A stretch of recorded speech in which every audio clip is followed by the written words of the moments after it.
जय हिंद, वंदे मातरम। दोस्तों, आज देश की जो हालात है बहुत ही अच्छी हालात नहीं है। हम परेशान हैं आतंकवादियों से, नक्सलवादियों से, लेकिन हमें परेशान होने की ज़रूरत है वैसे सोच वाले हिंदुस्तानियों से, हिंद के वासियों से, जो कि हमेशा नक्सल सोच रखते हैं, देश को बर्बाद करने की सोच रखते हैं। हमें उनसे अलर्ट रहने की ज़रूरत है। अभी जिस तरह से विगत दिनों में घटनाक्रम हुए हैं,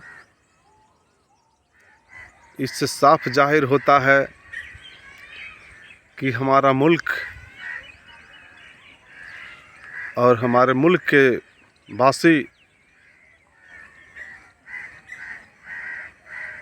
सभी एक हैं। और जिस तरह का प्रदर्शन, जिस तरह का शौर्य का परिचय हमारे भारतीय सैनिकों ने दिया है, हमारे भारतीय कमांडरों ने दिया है,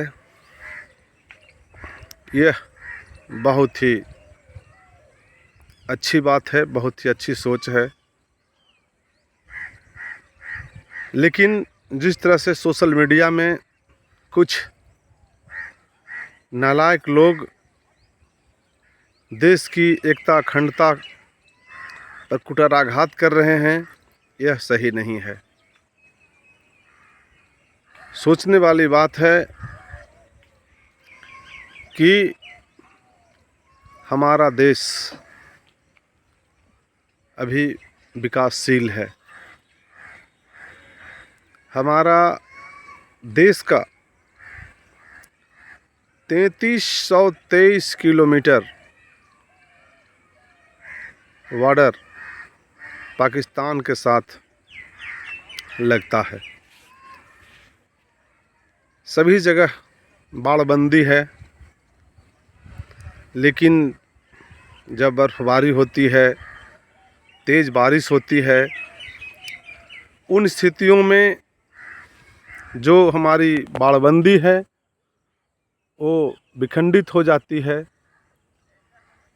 और उस समय बाड़बंदी को कायम करना उस मौसम में नामुमकिन हो जाता है।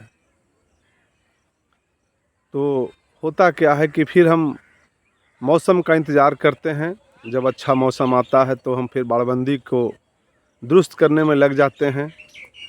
तो ये जो बीच का गैप होता है, इसी गैप में पाकिस्तान जो है आतंकवादियों को घुसपैठ करा करके हिंदुस्तान के अंदर भेजने का कार्य करता है।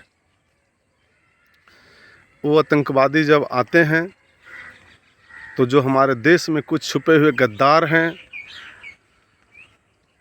उनके पास उन्हें रुकने, ठहरने, खाने पीने का व्यवस्था हो जाता है। उनके पास कई जो अन्य आवश्यक ज़रूरी चीज़ें होती है वो मुहैया कराने में तत्पर रहते हैं, जिसके चलते देश के अंदर आतंकवाद पनपता है। लेकिन हमारे भारतीय वीर जवान,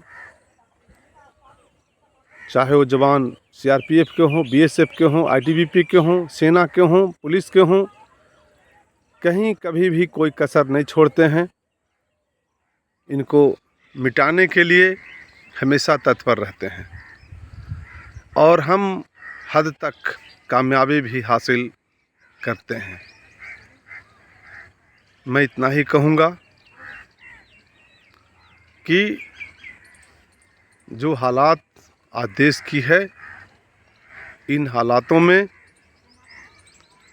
देश के लिए मरने मिटने का जुनून आपके अंदर होना चाहिए। हमारे कई जवान बॉर्डर पे शहीद हो गए हैं। हम उनके परिवार को इस दुख की घड़ी में